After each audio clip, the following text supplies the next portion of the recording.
Isso que faz a diferença. Quando nós acreditamos na história que estamos vivendo. Essa satisfação pessoal, interior, que você tem de saber que você está buscando sim as coisas do alto. Você está sendo capaz de identificar no dia a dia da sua vida quais são as realidades rasteiras, diabólicas, que lhe impedem de viver a dimensão altiva do cristianismo. Virtudes ao invés de defeitos. Buscar uma vida virtuosa. Buscar leituras que nos façam viver essa vida virtuosa. Buscar uma conduta de vida ou até mesmo um contexto de amigos. Porque isso também é interessante a gente ressaltar. Quando a gente de fato opta por uma vida no alto, nós vamos mudar as amizades. Nós não vamos querer qualquer conversa. Nós não vamos querer qualquer ambiente. Tudo aquilo que a gente perceber que está sendo nocivo e nos fazendo regredir nessa vida da graça, nós não vamos querer para nós. Seremos honestos com os relacionamentos que estabelecemos. Se eu percebo que fulano de tal não me ajuda no meu processo de ser cristão, eu vou pensar 2, 3 vezes antes de dar intimidade a ela, ou de dar a ela uma autoridade afetiva sobre mim. Porque amizade é autoridade afetiva.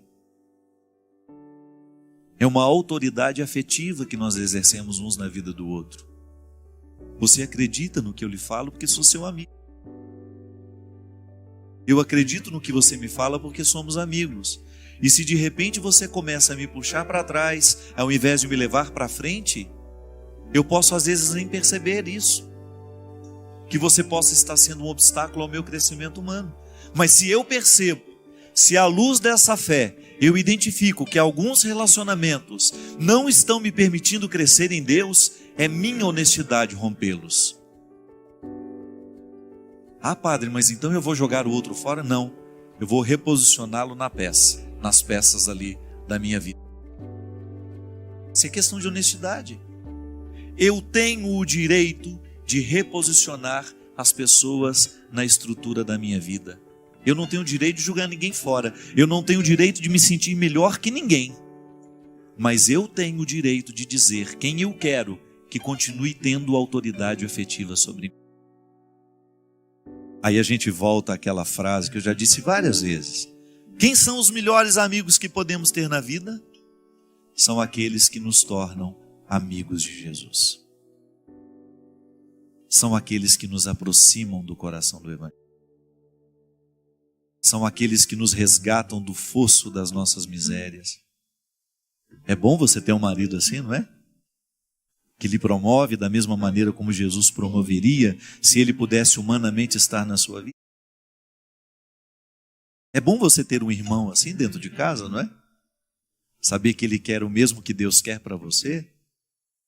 É bom ter um namorado assim? Padre, esse é do sonho, só existe no conto de fadas, Tá mais fácil achar um sapo do que um príncipe. Mas é melhor você saber que é sapo e já passar longe do que você achar que é príncipe e chegar lá e é um sapo. Você sabe que te ama de verdade quando você identifica que o querer dele é despertar em você a sua melhor parte.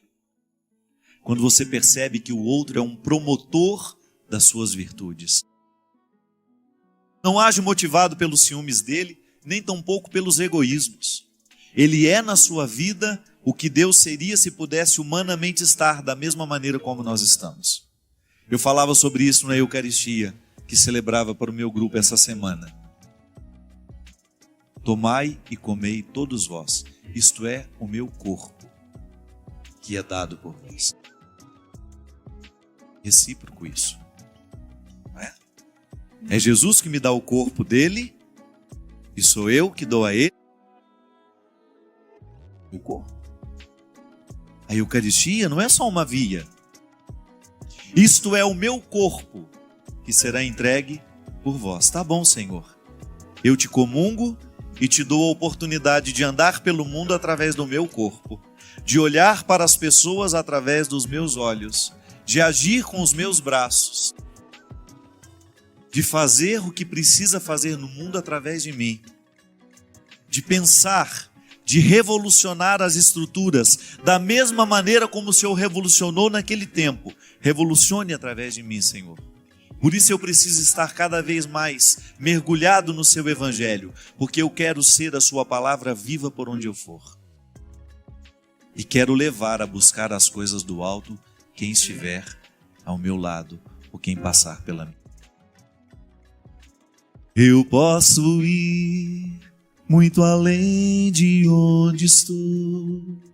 Vou nas asas do Senhor, o teu amor é o que me conduz. Posso voar e subir sem me cansar, ir pra frente sem me fatigar.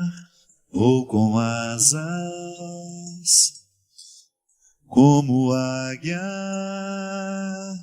Como é? Pois confio.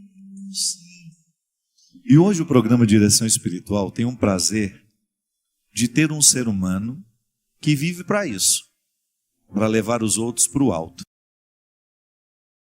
A gente sabe que tem muita gente que vive para julgar os outros nas misérias. Não é?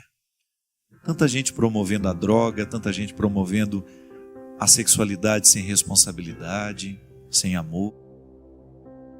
Mas de vez em quando a gente cruza pessoas que estão empenhadas em tornar esse mundo melhor. E eu tive a oportunidade de encontrar essa criatura lá em Angola, fazendo a diferença no mundo, nos espaços que lhe pertencem. Meu querido Miguel Buila, seja bem-vindo. O povo brasileiro te abraça através do programa Direção Espiritual. Louvado seja Deus. Que belezinha. Quero apresentar também hoje o meu querido que está me acompanhando na peregrinação, Jocélio. Muito obrigado, meu irmão. Uma salva de palmas para o Jocélio. E agora uma salva de palmas calorosa brasileira para esse meu irmão Miguel Buila.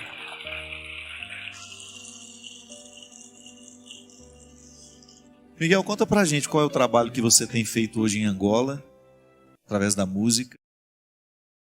Primeiro, onde você nasceu? Que lugar? Luanda. Luanda, na capital mesmo. É. Vou ficar sentadinho daqui, viu? Nasci em Luanda. Nasceu em Luanda. Começou a cantar quando? Já nasceu cantando, né, pelo jeito.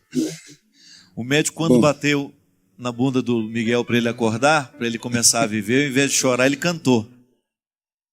Não, mas foi uma experiência muito, digo, engraçada, porque a pessoa que me convidou queria ser padre. Eu disse, pensa bem, eu quero dar netos à minha mãe, e você?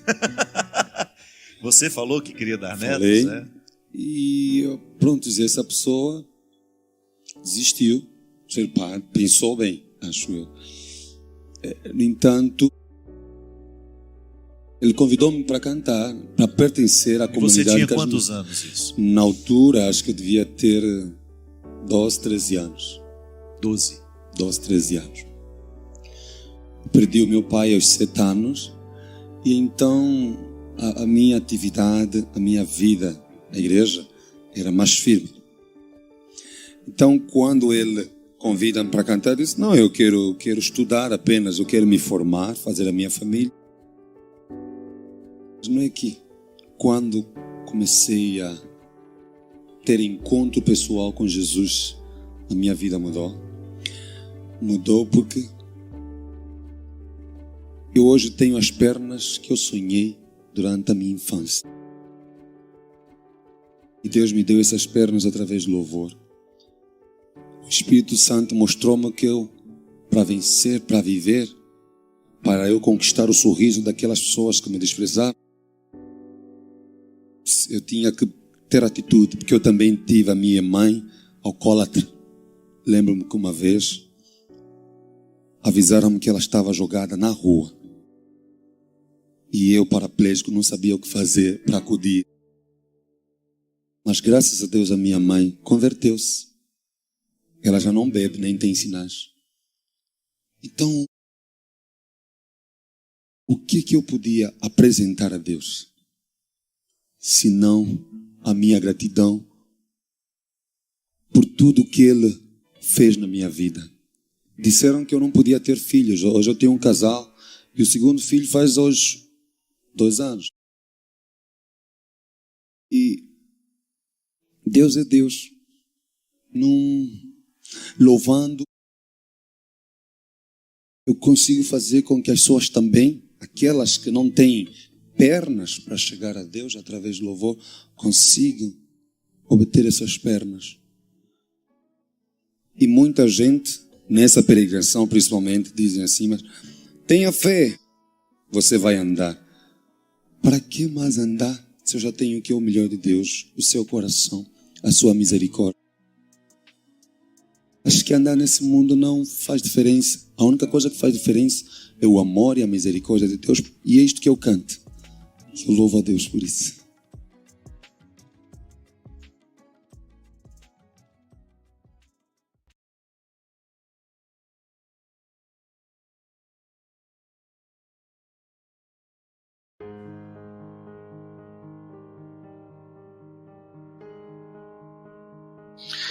Vamos atender aqui. Padre Fábio, meu nome é Fernando, tenho 26 anos e atualmente estou vivendo um conflito muito grande. Sou engenheiro recém-formado, estou trabalhando numa grande empresa aqui no Pará.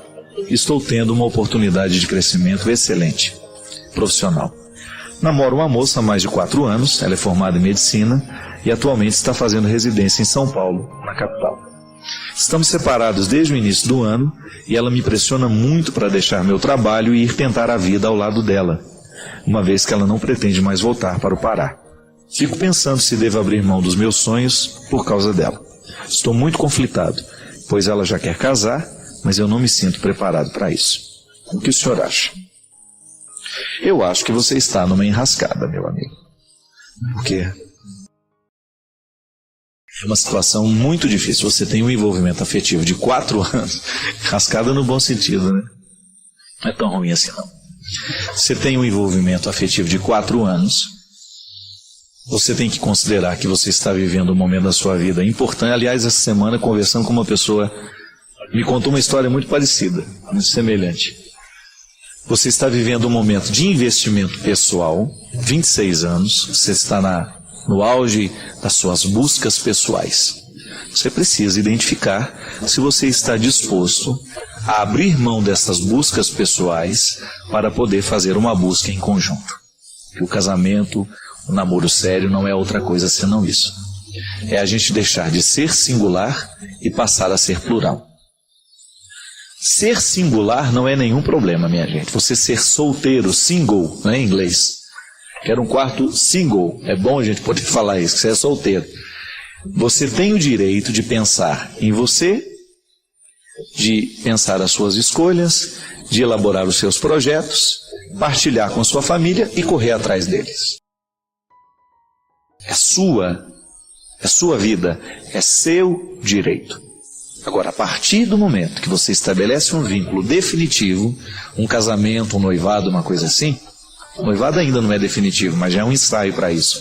A partir do momento que você estabelece um vínculo definitivo, você perde o direito de pensar single, solteiro, singular. Você passa a ser nós. Então tudo você vai ter que agir de acordo com a outra parte que você assumiu na vida. 26 anos é momento de deixar singular, de ser singular para ser plural? Não sei. Eu particularmente penso que o homem amadurece um pouco mais tarde. Por isso que a mulher, sendo qual a idade dela, não fala, né? Mas geralmente, já formou a menina, já está formada, já está fazendo residência em São Paulo. É bem provável que o instinto de maternidade já esteja tomando conta dela e ela já queira se encaminhar para o processo natural da vida, que 90% das mulheres desejam, que é justamente o matrimônio. A estabelecer o vínculo, ter o lar, isso é instinto. Agora o homem naturalmente, ele tende a ter mais dificuldade para esse amadurecimento. Então nós precisamos considerar isso. Não é uma regra que todo rapaz de 26 anos não está preparado para as escolhas definitivas. Mas eu posso lhe dizer, por aquilo que vejo, por aquilo que já estudei, por aquilo que acompanho, É muito comum que aos 26 anos os homens ainda não saibam muito bem o que querem da vida. Com quantos anos você casou, Cristian? 26, 27. Você tem diante de você um dilema, um conflito. Você precisa saber se você está preparado para essa vida plural. Eu particularmente penso que as decisões importantes e definitivas para nós homens, elas precisam ser mais tardias. Não é por uma questão de irresponsabilidade, não. É para você se dar tempo. E mesmo você ter condições de analisar a sua capacidade de renunciar, muitas coisas que você vai ter que renunciar para assumir a nova vida. Por que a mulher amadurece tanto no momento em que ela dá à luz? Porque ela fica plural de verdade na carne, né? Você já viu como as mulheres amadurecem quando elas dão à luz? A maioria, elas andam assim, é como se uma maturidade imensa acontecesse naquele curto espaço de tempo. Por quê? Quando ela exerce bem e vive bem o processo de ser mãe, ela se encaminha para uma maturidade muito grande, porque ela entende que agora ela tem que se dividir. Ela não pode mais pensar só nela, ela não tem condições de pensar só nos projetos dela, sem incluir aquela criaturinha que entrou. Na vida do homem, quando vem a paternidade, também é a mesma coisa. Agora, antes, na escolha do casamento e na escolha desta nova vida, você tem um espaço um pouco maior, porque a maternidade impõe uma nova pessoa ali. Está ali, nasceu. Mas o casamento você tem tempo para esperar. E eu acho que seria muito saudável para você, neste momento, fazer um investimento na sua vida pessoal. Mesmo para você ter condições de ser mais feliz no relacionamento. Por que não pode esperar 2, 3 anos até estabelecer um pouco mais a vida? Ou até mesmo para você chegar à conclusão que você não quer se casar com essa moça. A gente tem que se permitir esse tempo de maturidade, não é? Às vezes nós nos apressamos demais em tomar a decisão. E às vezes nós chegamos numa ansiedade tão grande para poder viver a vida, nós vivemos uma ansiedade tão grande que nós acabamos vivendo o papel errado, o momento errado. Por quê? Não tivemos a paciência de esperar pelas coisas. Você que está me assistindo agora, olhe para a sua vida e veja quanta coisa você errou, quanta escolha você fez errada, justamente porque você não soube esperar. Você não teve aquela paciência de olhar para os acontecimentos, de olhar para os fatos, de olhar para o seu contexto, para a sua circunstância. Não é assim? Na pressa, a gente se estraga muito. Por isso que decisões importantes, eu me lembro, o padre Maurício sempre dizia isso para mim. Ele falou assim: Fábio, você precisa tomar muito cuidado, porque você é muito à flor da pele. E ele tem razão. Eu sou muito extremado, né, na minha alegria, na minha tristeza. Então, hoje eu amanheço e me indisponho com alguém, aí eu acho que eu nunca mais vou precisar daquela pessoa na minha vida e sou capaz até de mandar ela embora. Essas coisas são muito perigosas dentro de nós. E ele se referia a isso à nossa permanência no seminário. Ele falava assim: um seminarista nunca pode deixar o seminário quando ele está muito triste, nem quando ele está muito feliz. As duas situações são muito perigosas. Nós precisamos ter a consciência de que a vida nos pede sempre um equilíbrio e que as nossas escolhas passam o tempo todo, né? A qualidade dessas escolhas passam por esse equilíbrio. Quando eu estou equilibrado nos meus sentimentos, nem feliz demais, nem triste demais, eu tenho condições de escolher um pouco mais, com um pouco mais de lucidez. E você tem aí a sua vida toda pela frente, não se pressione a tomar essa decisão. Se essa moça verdadeiramente te ama, ela tem que compreender que o seu momento é importante, que aquilo que você está vivendo é importante, que essa realização profissional para você aí agora é sem dúvida um momento definitivo e que você não pode perder de vista. Não pode perder de vista porque você você está vivendo aquilo que é próprio da sua idade. E hoje nós temos a oportunidade nesse programa falar da nossa vida. Eu gosto de dizer sempre, aqui nós não tratamos de teoria. A pauta principal é a vida de todos nós.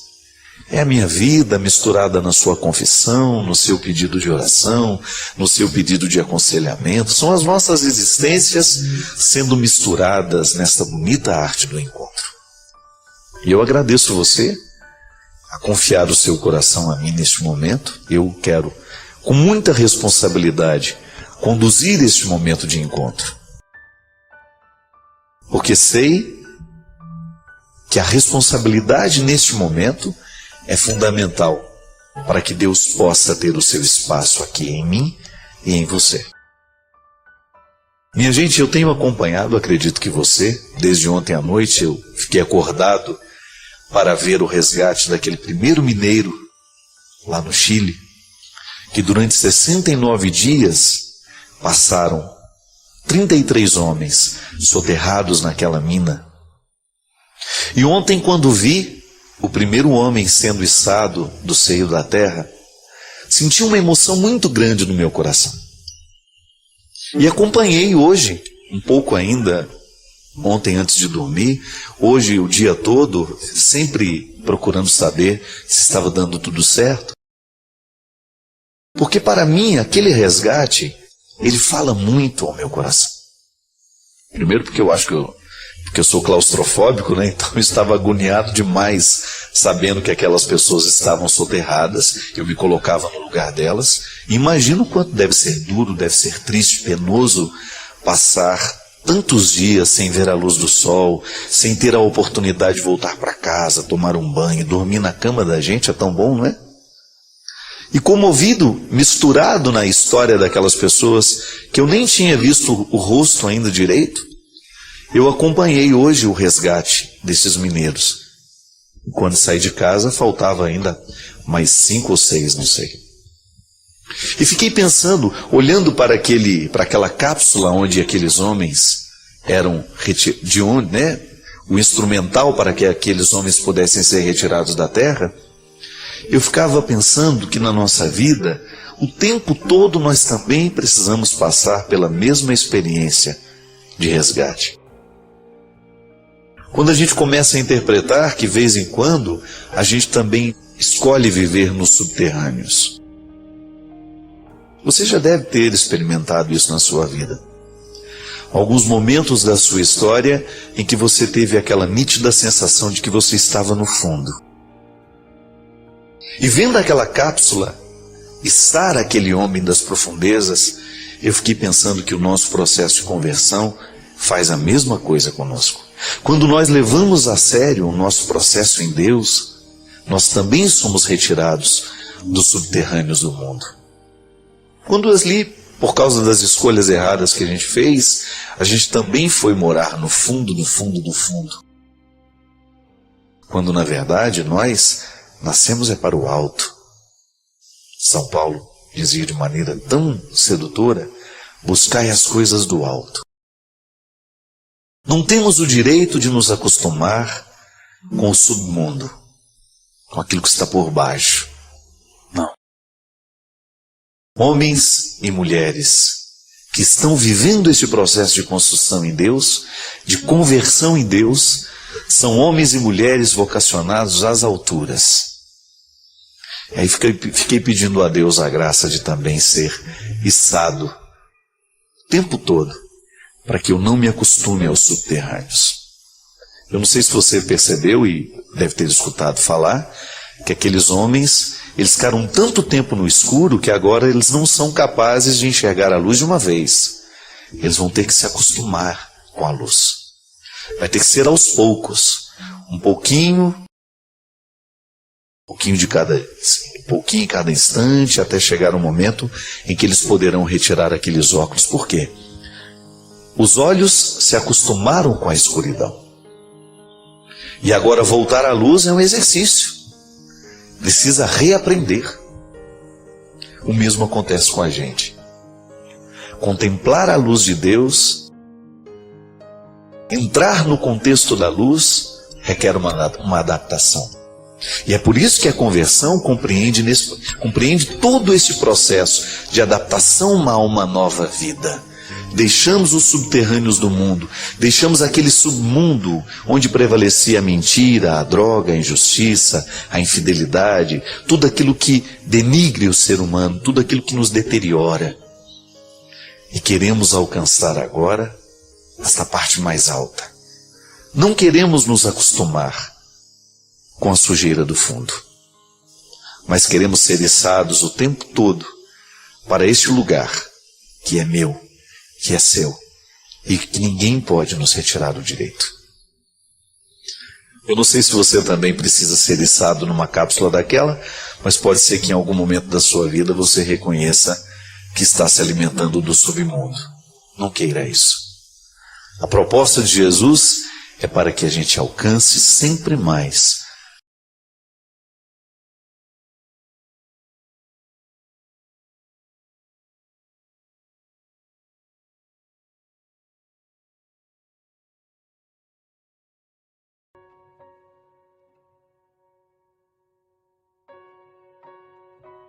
Você sabe que a saúde mental, emocional, psíquica, dê o nome que você quiser, ela depende da nossa reconciliação pessoal. Uma mente harmoniosa é fruto de uma reconciliação diária que a pessoa vive consigo. As neuroses, elas são expressões justamente dessa falta de harmonia. O viver reconciliado consigo é fundamental para a gente ser saudável emocionalmente. E a gente percebe isso. Vai conviver e você vai descobrir que quanto mais harmonia existir ali naquela pessoa, quando eu falo harmonia, eu estou me referindo à capacidade que aquela pessoa teve de reconciliar-se consigo, de perdoar-se, de virar a página quando precisou, de sepultar os seus mortos, de acolher as suas perdas. Aquela pessoa que está fazendo uma experiência de não guardar o que não valeu a pena. Uma saúde espiritual, emocional, psíquica. Fruto das inúmeras reconciliações que a gente precisa viver ao longo da vida. Quantas vezes você precisa se perdoar ao longo do dia? Não sei. Mas não perca a oportunidade de se perdoar, porque isso é cristianismo. Mas um perdão fecundo, que alcance de verdade as estruturas da sua mente, a maneira como você se pensa. Porque o perdão, ele acontece na nossa mente. Depois é que ele vai provocar efeitos no coração. É aqui dentro, na cabeça da gente, na maneira como nós pensamos. Essa semana mesmo eu escrevi isso no meu Instagram, de como às vezes é difícil curar o sentimento, porque a gente não curou a mente. Se a gente não cura o pensamento, a gente não vai curar o sentimento. O sentimento é um desdobramento daquilo que a gente pensa. Eu erro, eu não sou quem eu gostaria de ser, eu não faço o que eu gostaria de fazer, não tenho a delicadeza que eu gostaria de ter. Então às vezes meto pés pelas mãos, e eu não tenho uma sentença condenatória que me faz perder a esperança na possibilidade de viver diferente. Não. Eu acredito que diariamente posso ser perdoado por todos os erros cometidos. O Deus cristão não é um Deus que nos condena ao inferno. Ele está nos oferecendo diariamente. Eu não estou falando nem de um inferno futuro não, viu? Escatológico, não. Estou falando do inferno agora. Desde que a gente constrói na nossa vida, a partir das nossas escolhas. Eu não preciso viver condenado a este inferno. A experiência que eu faço de Deus é uma experiência de perdão diário. Todos os dias eu tenho a oportunidade de ser por Ele perdoado, de viver reconciliado. Viver a dinâmica da misericórdia é viver diariamente a autorreconciliação, que depois me devolve mais saudável para os outros. Se eu não vivo a minha autorreconciliação, eu vou virando um chá de poejo, como diz lá em Minas. Difícil de ser bebido. Ruim. Eu não quero me tornar um chá de poejo. Às vezes, quando eu fico protelando as minhas reconciliações, Eu vou me transformando numa pessoa amarga, difícil, insuportável às vezes. Não podemos ser assim. Precisamos viver a reconciliação, a misericórdia do Senhor numa dimensão muito íntima, pessoal, acolhendo-a diariamente como uma regra de vida. Eu não sou perfeito, mas eu mereço uma nova oportunidade. Às vezes nós achamos que a misericórdia de Deus exercida na nossa vida, ela é capaz de curar-nos, ela é capaz de levar-nos adiante, sim, ela é sempre capaz. Mas se você não faz a experiência de aplicar essa misericórdia no seu dia a dia, tendo coragem de perdoar-se por aquilo que você não soube viver, ela não encontra o seu efeito. Ou melhor, ela não provoca o efeito que poderia provocar. Nós precisamos diariamente perdoar-nos. Então eu preciso pensar diariamente, a partir da lógica da misericórdia, há um Deus que não desiste de mim, por mais frágil que eu seja, por mais indigente que eu seja, da mesma forma como minha mãe não desistiu de mim, e cuidou, e cuidou, e cuidou, e cuidou, até o momento em que eu fui ganhando autonomia para que eu pudesse me cuidar. Então essa é a primeira dimensão da misericórdia. Deus alcança a nossa indigência diária, restaura-nos e depois nos envia, para que estando nós reconciliados com Ele, nós também tenhamos condições de oferecer reconciliação àqueles que passarem por nós. Eu, na oportunidade de ser quem eu sou, de ouvir tantas pessoas, de ler tantas pessoas, né? Hoje talvez eu não tenha tantas condições de ouvir, mas eu tenho condições de ler o que as pessoas me escrevem. Como as pessoas estão necessitadas dessa autorreconciliação, se perdoarem, se permitirem uma nova oportunidade. Tanta gente passando por cima dos seus problemas, virando páginas sem resolver os problemas, acumulando decepções, protelando, deixando para depois o perdão que precisaria ser vivido hoje. Sim, isso não edifica ninguém. Nós precisamos ser beneficiados com aquilo que a gente acredita.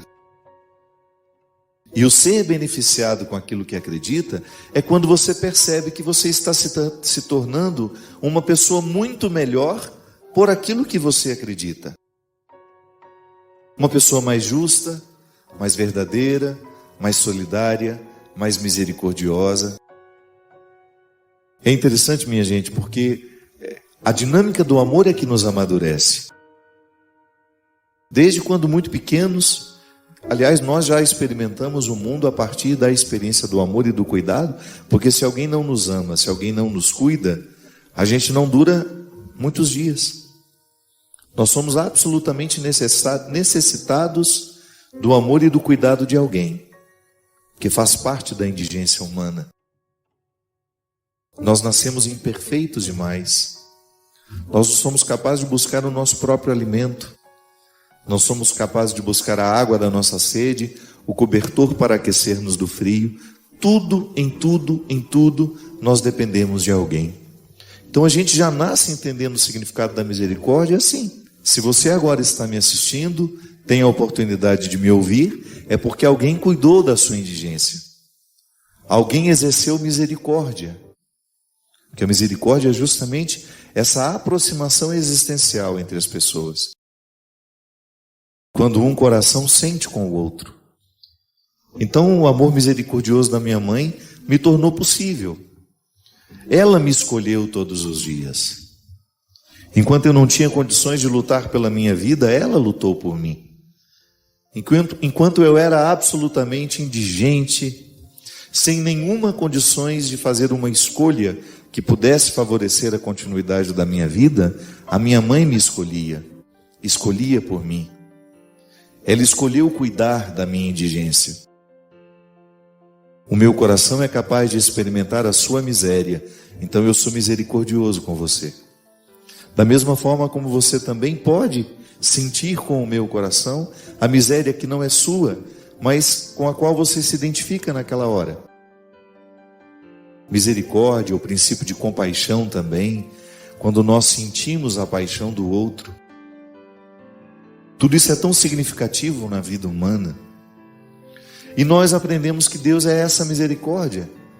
E naturalmente somos convidados a pensar na história que nós vivemos, naquilo que humanamente nós podemos experimentar, dessa misericórdia que nos foi oferecida. Por isso, pensar sobre a misericórdia de Deus, inevitavelmente nos leva a pensar na misericórdia que nós exercemos uns com os outros. Deus é amor, Deus é acolhimento, Deus é perdão, e todas as dimensões do amor que nós podemos conhecer humanamente, a fidelidade, a simplicidade, a verdade, tudo que se desdobra do amor. E olha que nós experimentamos o amor machucado, né? Porque todo amor humano sempre tem as marcas do nosso pecado, das nossas imperfeições. Mas é a partir do amor humano que nós podemos entender o amor de Deus. Nós não conhecemos outro. Nós não podemos ter outra experiência a não ser a humana. Então é a partir dessas imperfeições que nós temos a oportunidade de mergulhar no amor perfeito do Senhor por nós. Sem máculas, sem fazer acepção de pessoas, sem excluir ninguém. Sempre que eu me ponho a pensar na misericórdia de Deus, que é uma forma muito privilegiada de conhecê-lo, é muito interessante porque para conhecer alguém nós precisamos mergulhar nas suas virtudes e nos seus defeitos, né? Como Deus não tem defeito, a gente tem essa feliz oportunidade de mergulhar nas suas graças, nas suas dádivas, que nós reconhecemos como virtudes, que nós humanamente queremos imitar e viver também. E todas as vezes que eu penso nas graças que me revelam quem é o coração, como é o coração de Deus, a misericórdia é a primeira coisa que me ocorre. Eu experimento um Deus misericordioso, um amor que é oferecido a todos, a santos e pecadores. Da mesma forma como o sol nasce para todos, ele não brilha apenas sobre os justos. Não, ele brilha também sobre os injustos. E o amor de Deus é constantemente oferecido a todos nós. Eu me lembrei muito de uma frase de Padre Deon, que é o fundador dos Padres do Sagrado Coração de Jesus, onde eu tive a minha formação. E você já deve ter até me escutado falar isso. Padre Deon dizia: Deus não pode fazer nada com as nossas obras se antes Ele não possuir o nosso coração. Não há cruz apenas me ligando a Deus. A fé, a experiência religiosa, ela não pode me provocar apenas a oportunidade de encontrar o Senhor. Mas eu também encontro o Senhor nos irmãos. São as duas dimensões da nossa fé. Eu falava sobre isso na Sexta-feira Santa, lá na minha comunidade, que nós experimentamos a cruz a partir dos dois traços. O vertical, que nos leva ao céu, mas experimentamos também a cruz na sua linha horizontal, que é aquele encontro com a humanidade. Sim, eu estou ligado a Deus, mas também estou ligado aos meus irmãos, às pessoas que fazem parte da minha vida, as pessoas aquelas que eu vou encontrar pelos caminhos que eu passar. Se eu experimento apenas a dimensão vertical, eu fico uma pessoa alienada. E a minha fé não é capaz de fazer nada por aquelas pessoas que me circundam. Ela não altera a vida de ninguém. O bonito é quando a fé faz este movimento de me levar a Deus e depois de me devolver melhor para as pessoas. Aí sim nós estamos falando de uma fé aplicada, existencial, que produz frutos. Às vezes eu penso, minha gente, que o nosso cristianismo, ele não transforma o mundo como ele poderia transformar, porque ele é teórico demais. Ficamos apenas na dimensão vertical da fé. uma relação com Deus. Sim, somos fiéis, fazemos as nossas orações diárias, levamos a nossa cruz no pescoço, os nossos símbolos religiosos, nos identificando, mas nem sempre a nossa atitude, o nosso dia a dia é marcado por essa fé que nós dizemos professar. E a gente sabe que quando nós não somos capazes de colocar em prática aquilo que nós estamos vivendo teoricamente, gera dentro de nós uma frustração. E nem é o outro que vai nos acusar disso, não. Mas é você mesmo que vai identificar que não há um resultado satisfatório daquilo que você diz crer. É verdade. Tudo aquilo que eu faço, toda a dimensão do meu fazer, não é nada se o meu coração não estiver envolvido. Não toca ninguém. Uma ação sem coração é uma ação sem alma. Então a experiência que eu faço de conhecer esse Deus misericordioso, a dimensão vértice da minha fé, ela me devolve ao mundo. Então experimentou a minha misericórdia, então agora leve por onde você vai. Por onde você for, fale desse amor de maneira concreta às pessoas.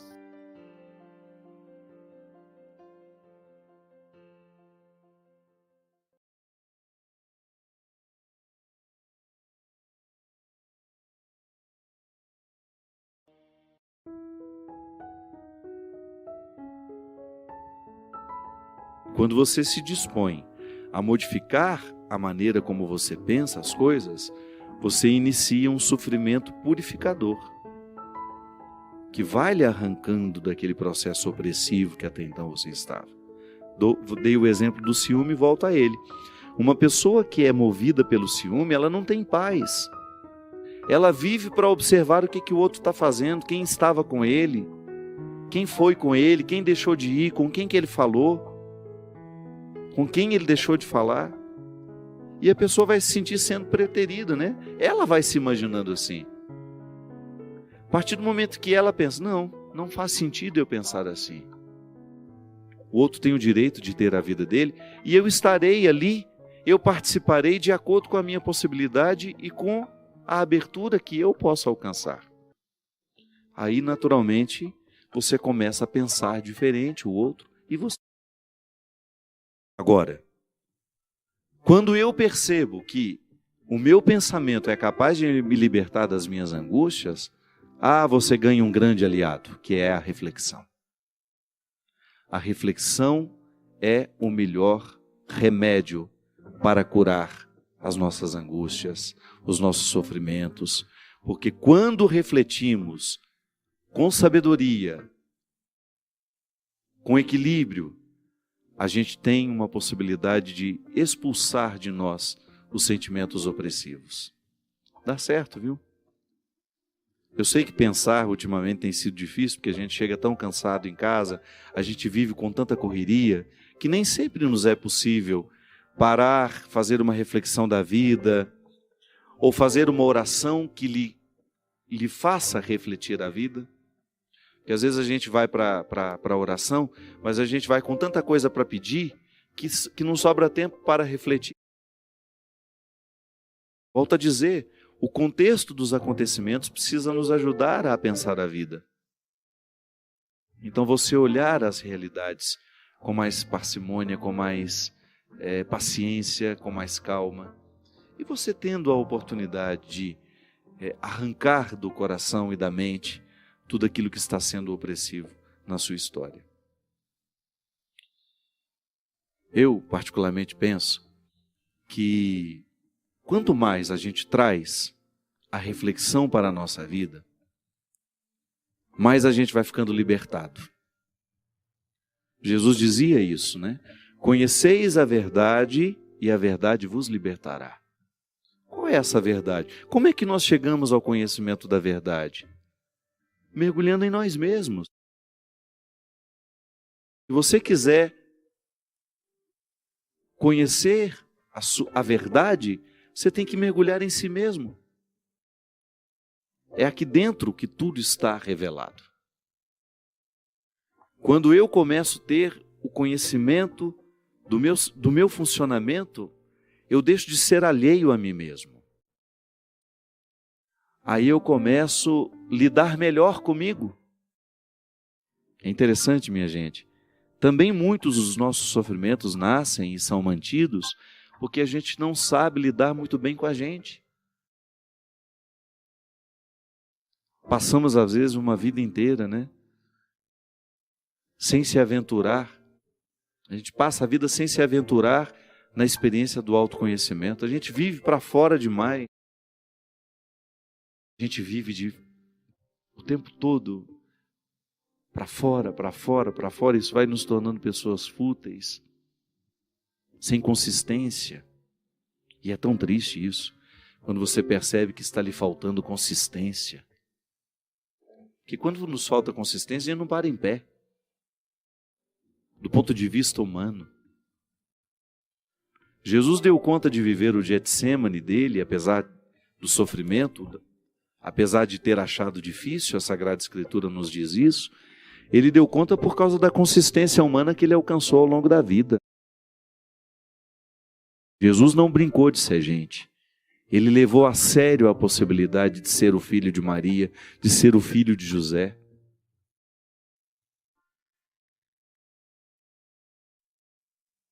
Ele enfrentou a sua humanidade. Lapidou diariamente essa humanidade. Ou você acha que ele não teve as mesmas dificuldades que nós? Claro que teve. Ele também perdeu a paciência. Ele também experimentou a intolerância. Nele, claro. Mas foi ali, lapidando. Entrando em consonância com a essência divina que lhe era inerente. Ele precisava administrar nele todas as suas possibilidades humanas para ele levar até o fim essa missão. E para ser capaz de convencer os que estavam ao redor. Porque isso é tão interessante a gente pensar também, né? Que essa coerência pessoal de Jesus é que deu a ele os seguidores que ele teve. Foi prestando atenção nessa humanidade tão atraente que as pessoas começaram a seguir Jesus. Eu sempre gosto de diferenciar isso. Antes de fazer uma experiência de Jesus, Filho de Deus, as pessoas faziam uma experiência de Jesus, Filho de Maria e José. Um ser humano inesquecível. Um ser humano admirável. Pode parecer herético, não, mas não é não. Não há divisão aqui. Eu estou querendo apenas, pedagogicamente, lhe chamar a atenção para a dimensão humana que Jesus cuidou diariamente em si mesmo. Mesmo porque o Cristo glorificado somente depois da ressurreição. Até então, era a experiência de um Jesus humano. De um homem que era capaz de amar os miseráveis, de um homem que tinha o tempo todo um coração solidário a entregar aos pobres,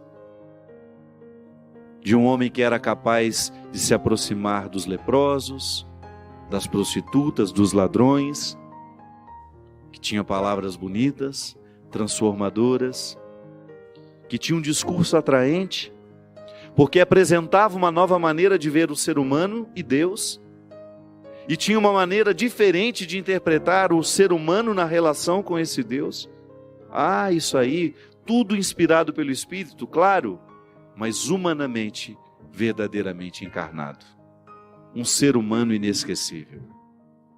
Um ser humano formidável. Um ser humano com coragem, um ser humano com determinação, que fez da sua oportunidade humana uma experiência divina. Porque eu vivo aqui o mesmo desafio. Eu também tenho a filiação divina. Claro, diferente de Jesus, mas eu estou mergulhado pelo meu batismo nele, você também está. Então nós temos a oportunidade de viver também esse aprimoramento humano, claro, com mais esforço, porque eu sou pecador, você também, mas nós somos auxiliados pela graça divina. O Cristo glorioso está manifestado em mim, concedendo-me diariamente coragem e força, graças, para que eu tenha condições de vencer o pecado que me habita, que me puxa, que me arrasta. E aí, o sofrimento se torna para mim uma oportunidade de aprender essa força, essa dinâmica que fez Jesus ser tão atraente no seu tempo. Sim, porque nós precisamos ser cristamente atraente aos que nos observam. A vida cristã que nós praticamos precisa ser atraente aos outros.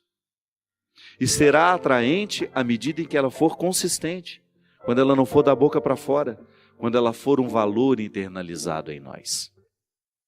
Quando ela for de fato uma maneira de pensar, um jeito de ser, que nos leva adiante, que nos faz estar no mundo e para o mundo com a mesma missão que Jesus esteve. Claro, nós somos muito limitados, mas foi Ele mesmo que nos disse que nós podemos fazer as mesmas coisas que Ele. Nós também podemos expulsar o demônio do mundo, nós também podemos expulsar a injustiça do mundo, nós também podemos proclamar a verdade e estabelecê-la como uma regra de vida. Basta a gente ter disposição de sofrer toda vez que for difícil ser assim. Não ter medo do sofrimento que nascerá desta opção cristã. Sim, para eu ser cristão, eu preciso sofrer diariamente os desafios da vida cristã. Ah, mas o fruto é muito bom, porque a gente se torna uma pessoa muito melhor a partir dessa luta.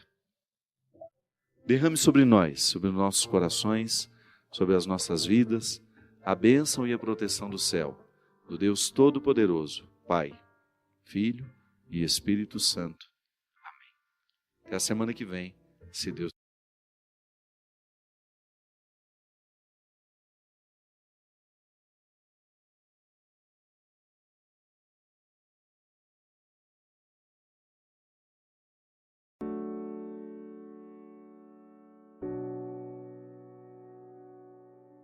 Mas nós também não podemos esquecer as necessidades espirituais. São as misérias humanas, são as pessoas que estão padecendo pela falta de harmonia pessoal. Aqui, antes de terminar o primeiro bloco, a gente falava da necessidade que nós temos de viver essa reconciliação diária. Sim, exercer a misericórdia é ajudar os que estão próximos a nós a viverem também essa reconciliação. A psicologia nos ensina que o inconsciente, embora não seja acessível a mim, eu tenho realidades inconscientes que foram registradas dentro de mim, na minha cabeça, no meu cérebro, nas minhas emoções, que eu não tenho como acessar. Mas de vez em quando eu identifico alguma coisa do meu comportamento que eu desconheço a causa e que está lá no meu inconsciente, mandando os recados, né? O inconsciente manda os seus recados. Alguém um dia ajudou na construção do nosso inconsciente. De maneira que muitos medos de hoje, a gente precisa compreendê-los à luz do passado. É por isso que a terapia, a boa terapia, é aquela que nos faz acessar as realidades inconscientes. E vamos jogando luz sobre esse inconsciente e vamos consertando aquilo no dia de hoje, aquilo que estava estragado lá no passado. É assim que a gente se torna gente, com erros e acertos. São realidades que são favoráveis a nós e outras que não são tão favoráveis.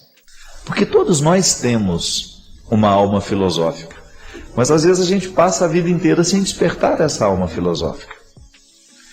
É interessante, gente, eu gosto, né, da filosofia, e vivi durante muito tempo. Hoje tenho me dedicado bem menos, mas li muito filosofia.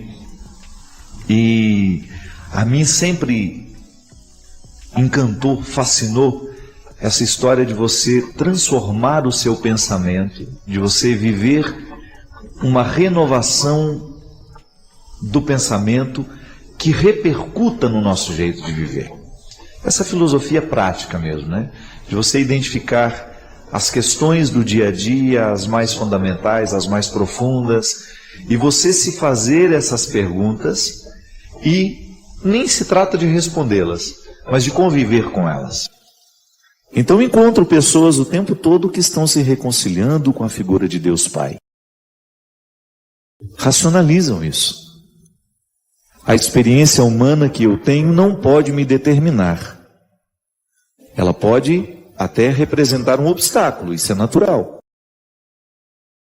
Aliás, ninguém nos prometeu que seria fácil. Mas a fé é um dom, que está em mim, que está em você. E é tão interessante pensar, minha gente, que o dom, ele nos é dado da mesma forma. Porque às vezes nós somos injustos com Deus. A gente olha para o vizinho, que tem uma experiência religiosa bonita, admirável, que repercute no caráter dele. Porque o bom religioso não é aquele que quantifica o tanto de vezes que vai à igreja, não. É aquele cujas vezes ele foi à igreja, causou transformação no jeito dele ser. E às vezes a gente olha para aquele que parece ser um pouco mais religioso do que nós, aqueles que são aparentemente mais fiéis do que nós, e a gente fica na tentação de pensar que Deus deu mais fé a ele do que a nós. Não. A mesma fé que está no coração do Papa foi dada ao seu coração também. O que nos diferencia, muitas vezes, nessa experiência, é o tanto que a gente cultiva o que recebeu. Tudo lhe foi dado. O bandido que está lá na penitenciária agora, que matou 16, 20, 30 pessoas, ele continua sendo sublime, mas ele está sedimentado no joio do mundo. Alguém precisa recordá-lo que ele é sublime, porque quando eu assumo a condição de ser sublime, eu começo a iluminar o outro para que ele veja o mesmo milagre nele. Onde você tem uma pessoa com a posse de sua dimensão sublime, ali ela se torna instrumento de transformação para as outras. Pode observar, é natural em nós que a gente ofereça ao outro aquilo que nos fez bem. É natural no humano, por mais egoísta que ele seja. A gente é egoísta quando é materialmente falando. A gente tem medo de perder, mas quando é um bem, você escuta aquela pregação, escuta aquela música. Por quê? Porque eu acho que vai acontecer em você o mesmo que aconteceu em mim quando eu ouvi.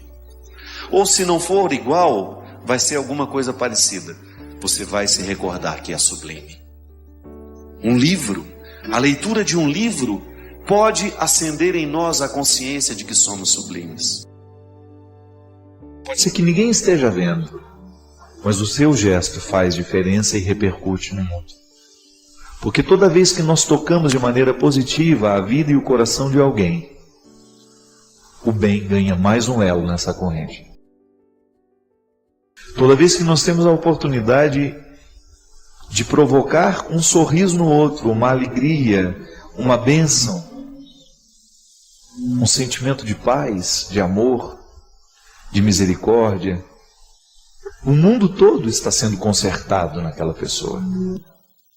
Sim, de vez em quando nós esbarramos em pessoas que nos recordam que somos sublimes. Não é que você deixa de ser porque alguém não te fala, é porque você se esquece mesmo. O mundo nos puxa demais, o joio tem uma força terrível sobre nós, ele causa um processo de encantamento ao contrário. Ele nos desencanta e ele não permite que a gente saia dele. As forças do mundo são cruéis quando o assunto é sedimentar as pessoas em suas misérias. E é por isso que dá tanto trabalho depois ir lá arrancar aquela pessoa que ficou sedimentada em suas misérias. Às vezes a sedimentação que é feita por um casamento infeliz, uma pessoa que assume uma vida com a outra sem ser amado, sem amar. Aquele relacionamento infeliz sedimenta aquela pessoa naquele contexto de destruição. Ela esquece que ela é sublime. Então a gente entende que Deus Pai é amor quando eu faço uma experiência positiva do meu Pai que é amor. E se eu não tive esse Pai amoroso na minha vida, eu faço uma transposição. Eu entendo a partir disso. Então eu racionalizo. É verdade, o Padre Fábio tem razão. Muitas vezes as minhas dificuldades com Deus não são com Deus, são com meu Pai. E como eu chamo de Deus de Pai, eu transfiro automaticamente as dificuldades que eu tenho com meu Pai para Deus. É uma terapia, né? Tomar consciência disso é terapêutico, porque te liberta. Jesus já dizia isso. Conhecereis a verdade e a verdade vos libertará. Eu quero falar com você, sozinho, sozinha, como se você estivesse comigo. Só nós dois aqui. E eu pudesse escutar de você. Quantas vezes você duvidou de você? Quantas vezes você se interpretou muito pior do que você é? Quantas vezes você trocou o que Deus sabe sobre você por aquilo que os outros acham? Quantas vezes você desconsiderou a sua luta, a sua batalha, porque você achou o resultado do outro melhor que o seu? Quantas vezes você foi injusto com você, porque você considerou o que você não tinha, esqueceu aquilo tudo que estava à sua disposição? Quantas vezes você desistiu? Quantas vezes você não ficou até o fim? Quantas vezes você cruzou a linha de chegada em último lugar e ninguém estava lá para lhe esperar? Quantas vezes você não foi festejado? Quantas vezes você não provocou alegria porque acabou de... Com você aqui hoje, no dia de Todos os Santos, eu quero conversar com isso. Porque a mim ocorre diariamente essa certeza. O meu trabalho, a minha vida, com pessoas melhores do que eu, as minhas fragilidades ficariam disfarçadas. Com o tempo eu descobri que não. Eu não tenho que procurar disfarçar as minhas fragilidades. Eu só tenho que cuidar delas. E eu quero estar com quem queira a mesma coisa. Não quero as pessoas perfeitas, porque elas não existem. Eu quero as pessoas reais. E eu quero estar com elas, porque estando com elas eu me sinto mais verdadeiro. Por isso eu quero estar com você. E quero que você acredite da mesma forma como eu pude acreditar. Se o processo religioso lhe jogou fora, se em algum momento da sua vida uma autoridade religiosa, um discurso religioso colocou uma oposição entre você e Deus, ouse retirar esse obstáculo. A vida de santidade é para você, sim.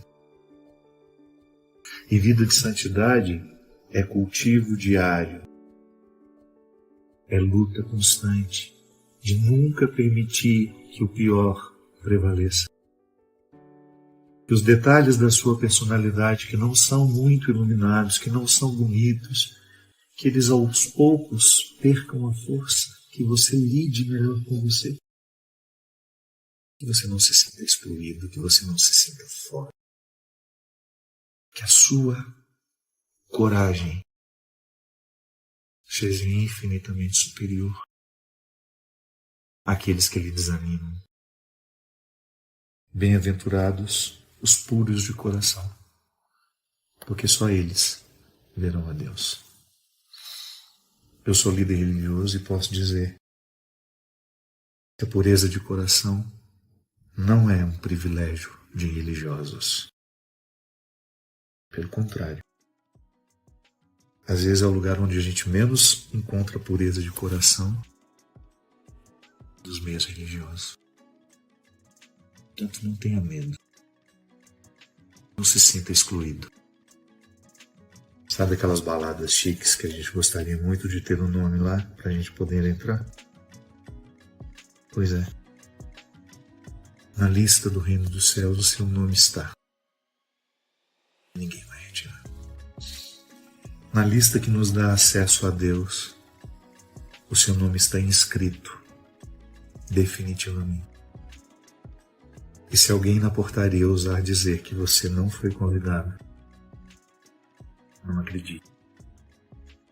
Não há nada que você tenha feito ou que você possa fazer que modifique a decisão de Deus de estar em você, de florescer em você, por você, através de você.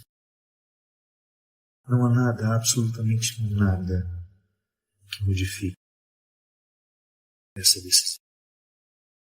É com você que eu quis falar.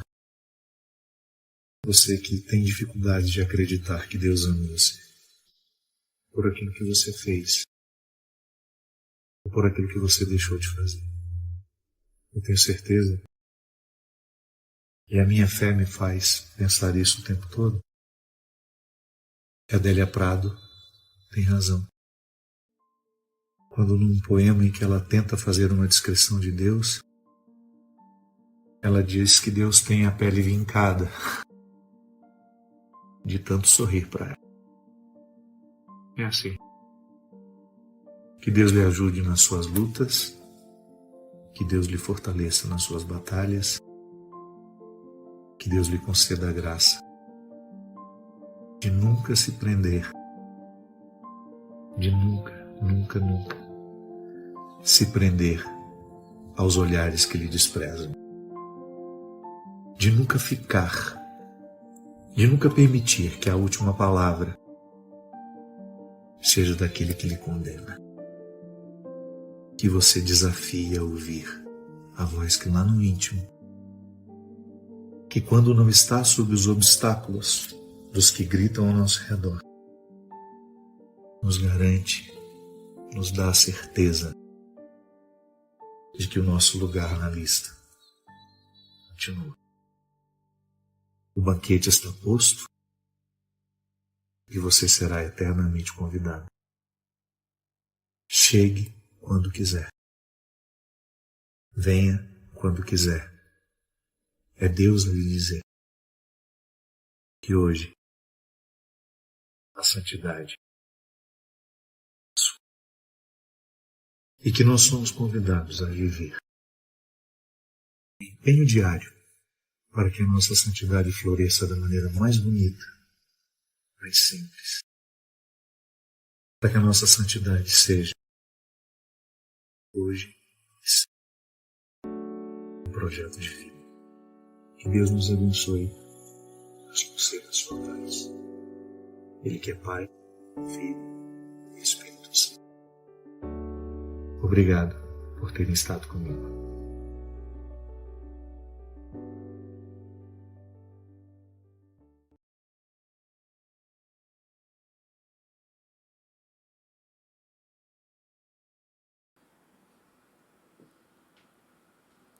Se você ficou até aqui, se você parou o seu dia para escutar, isso já te diferencia da maioria. Curta, comente de onde você está ouvindo e dá uma olhadinha nos links da descrição. Com certeza você vai encontrar aí mais conteúdo que continua essa conversa com você. Valeu, um grande abraço e até o próximo vídeo. Tchau, tchau.